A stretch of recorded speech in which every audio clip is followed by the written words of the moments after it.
ఈ సినిమా గురించి మీరు ఫస్ట్ అప్రోచ్ అయినప్పుడు వెంకటేష్ గారికి లైన్ చెప్పారా? లేకపోతే అసలు అంటే వెంకటేష్ గారికి ఐడియానే చెప్పాను నేను. Ex cop, ex girlfriend, excellent wife. So ఈ జోనర్లో చేద్దాం నాకు విపరీతంగా నచ్చింది, చాలా కొత్తగా ఉందని. టెంప్లెట్ బాగుంది, నువ్వు దీని మీద ఎంత చేస్తే అంత అని చెప్పారు ఆయన. సో ఆయన బిలీఫ్, ఆయన ఎప్పుడు జడ్జిమెంట్ కరెక్ట్గా ఉంటుంది. సో ఇక మేము చేసిన దానికి మేము 100 చేస్తే ఆడియన్స్ 200కి తీసుకెళ్లారు, మేము 200 చేస్తే ఆడియన్స్ 300కి తీసుకెళ్లారు. So happy. అండ్ నాకు కూడా ఏంటంటే ఈ సినిమా it's like an big statement. Anil సినిమాలు అని మనం అంత తక్కువ అంచనా వేయడానికి లేదు, అన్నంత స్థాయిలో ఆడియన్స్ ఈ సినిమా రిజల్ట్ ఇచ్చారు. ఎస్, నేను పడుతున్న కష్టం, నేను కొన్నేళ్ళుగా ఎక్కడో నాకంటూ ఒక పీక్ వస్తుంది, ఇంకా రావాల్సినంత పీక్ రాలేదేమో అనే ఫీలింగ్ ఉండింది నాకు.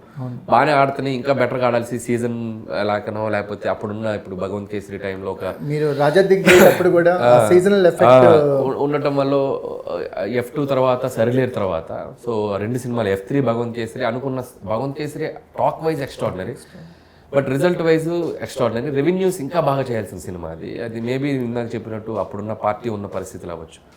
సో చంద్రబాబు గారు జైల్లో ఉండడం, ఏదో చిన్న ఒక అప్పుడున్న పొలిటికల్ సినారియో అవ్వచ్చు, సక్సెస్ గురించి మాట్లాడుకునే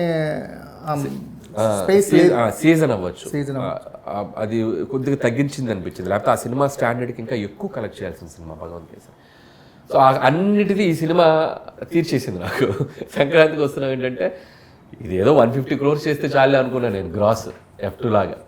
ఇది 150 షేర్ చేసింది, ప్లస్ షేర్ చేసింది. And it's like Anil Ravipudi films అంటే ఒక నేను చేసే సినిమాలకి ఇది ఒక స్టాంప్ అంటారు కదా, అలాంటి ఆడియన్స్ ఇచ్చారు నాకు. నేను తెచ్చుకుంది కాదు ఇది, ఆడియన్స్ చాలా ప్రేమగా నాకు ఒక స్టాంప్ ఇచ్చి పాస్ ఇచ్చారు, వీసా ఇచ్చినట్టు. గెలరానికి తిరిగిలేదు, లైఫ్ టైమ్ దొరికింది సార్, లైఫ్ టైమ్ అది ఇచ్చారు. నిజంగా థ్యాంక్స్ టు ఆడియన్స్. అంటే ఇప్పుడు నేనేంటంటే నాకు ఎవరి నుంచి భయం లేదు.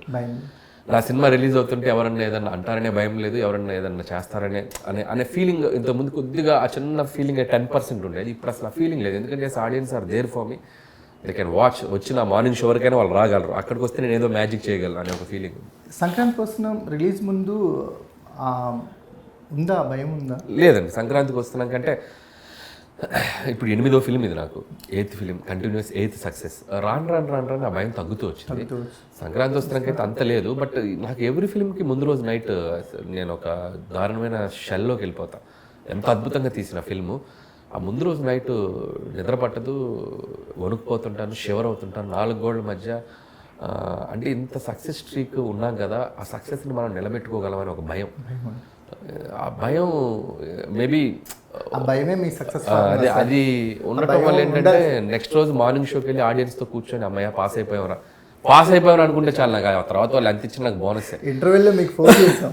అవును, ఇంటర్వ్యూలో ఫోన్ చేసి కొట్టేశారు సార్, చాలా చాలా హ్యాపీగా మాట్లాడారు మీరు. సంక్రాంతి కొట్టేశారు సార్. అసలు మాకేంటంటే నాకు ఈ పటాస్ తర్వాత అండ్ F2కి పటాస్కి అండ్ ఈ సినిమా స్ట్రైట్ అవే మార్నింగ్ షోకి అసలు బిగ్గెస్ట్ బ్లాక్ బస్టర్ రిపోర్ట్ వచ్చింది ఫిల్మ్.